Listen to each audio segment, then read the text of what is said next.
Hello, I'm Ethan Frechette. I'm here with Nancy Carter and Kelly Dent. Nancy is a member of the Hanover Select Board and its representative to the Planning Board.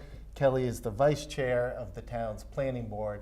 We're here to talk a little bit today about some proposed amendments to the zoning ordinance, which will be on the ballot on town meeting day, which is May 9th. Welcome, Kelly and Nancy. Thank you. This is your second year doing one of these videos to give an overview of the proposed changes. What are you going to tell us about today? Well, Ethan, there are 8 zoning amendments to be voted on this year, 7 coming from the work of the Planning Board and 1 amendment petitioned to the warrant by a group of citizens. Some of the amendments are relatively straightforward and represent a continuation of the work by the Planning Board, which they undertook last year, namely clarifying and simplifying language without fundamentally altering content or meaning. Now, one amendment is prompted because of new state law, and others are necessary to adapt to changing demographics and societal needs. Great. And the idea today is to give us an overview. If folks want to actually go and take a look at the language of the amendments, how do they do that? Well, I want to remind the voters that the wording of the proposed amendments is in the town annual report in bright yellow pages. That report is available on our town website now, and after April 24th, it will be in print copy in the town offices in the Howe Library. Also, the Planning Board's zoning amendments are 1 through 8, trifle confusing because they're listed on the warrant as Roman numerals 2 through 9. Thank you. Thank you. Kelly, do you want to start telling us about the First Amendment, which will be Article 2? I'd be happy to. This amendment is relatively straightforward. It changes the definition of dwelling unit and variations on that term to make the language clearer and easier to understand. Amendment 2 simply removes hotel as an allowed use in GR4 zoning district on Lime Road.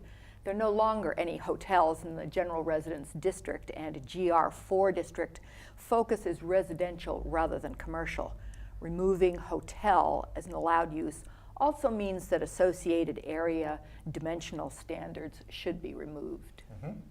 Now, amendment number 3 clarifies the definition of sawmill and temporary sawmill. The underlying meaning has not changed for either of these, but the language is clearer and easier to understand. Okay, so we've got new definitions for dwelling, sawmill, temporary sawmill, no more hotels in GR4, although the Chieftain Hill will live forever. Right. Those amendments are pretty straightforward. The next one, Kelly, is more complicated. Yes.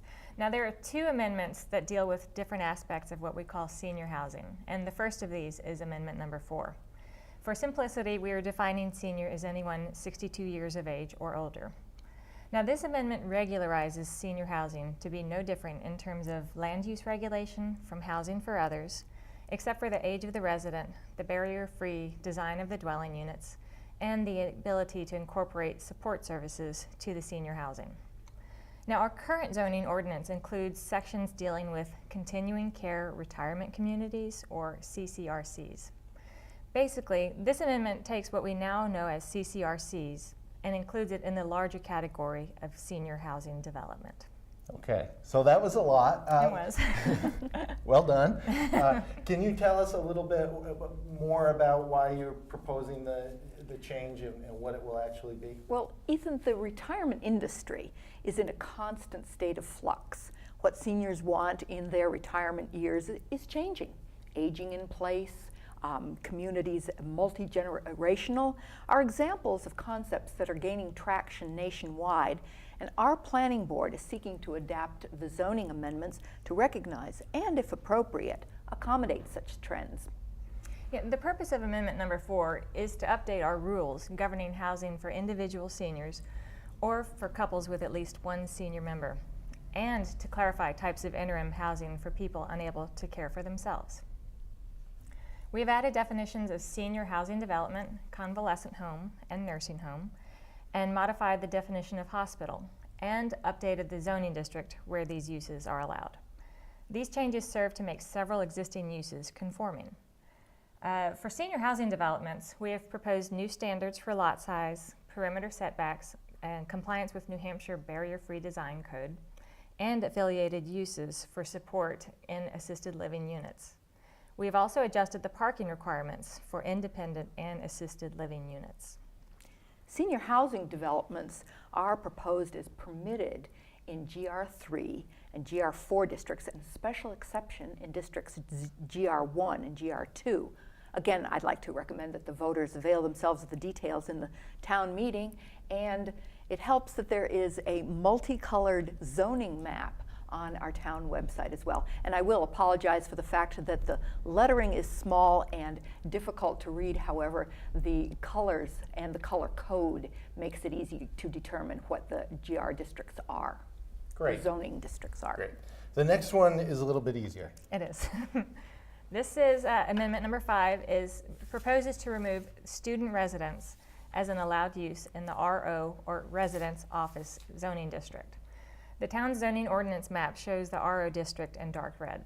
Now, the RO district is actually quite small, and currently no student residences are located there.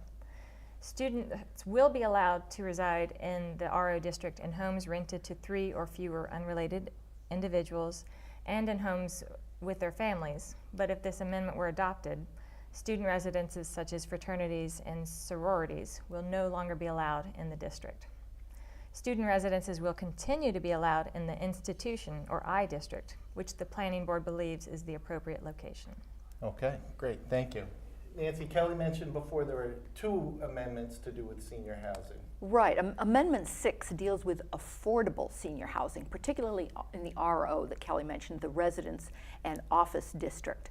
Our current zoning already contains a section on affordable housing in Hanover, and we've added affordable senior housing to allowed use in that section. We've updated the definition of affordable housing by specifically referencing income levels established by the U.S. Department of Housing and Urban Development, HUD. We've also added a new definition of affordable senior housing, as Kelly mentioned, using the 62 or older cutoff. And the RO district, again, looking at your maps, is actually quite small, but it is the site of existing senior housing, as well as the Black Community Center and a senior center, and close to needed services such as advanced transit. Great. So Amendment 4 is senior housing in general, and Amendment 6 is limited to affordable senior housing, right? Yes. Exactly. And a goal of the planning board is to find ways to provide additional housing that is affordable to a wider range of our senior citizens. And to help meet that goal, we have developed a density bonus for the RO district that allows a developer to create more senior dwelling units than otherwise would be allowed, provided that a minimum of 50% of those units remain permanently affordable. Additionally, the amendment allows for more than one principal structure on a single lot. Great. Kelly mentioned at the onset, Ethan, one amendment, the result of a recent change in state law, and that's our amendment number 7. Our current zoning ordinance contains a section dealing with accessory dwelling units, or ADUs for short. To date, ADUs were only allowed in the SR, single residence, and RR districts.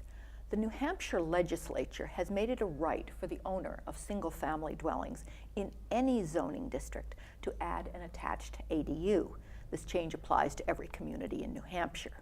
Communities can either create or adapt a zoning ordinance with their own language or rely on default language provided by the state. In our case, the planning board has chosen to adapt its existing ordinance on ADUs to comply with state law. Now, it's interesting that for some time the town has been looking for ways to incorporate more housing opportunities without changing the look or feel of the town. And we believe that this change in the ADU regulations will permit owners to adapt their properties to include attached and detached ADUs, and thereby enhance the range of housing opportunities in all residential districts. Right. People worry a little bit, I think, about the accessory dwelling units. I know we have to comply with the state law. How will the proposal control the scope of the units? Well, Ethan, the planning board has been wrestling with this question for months.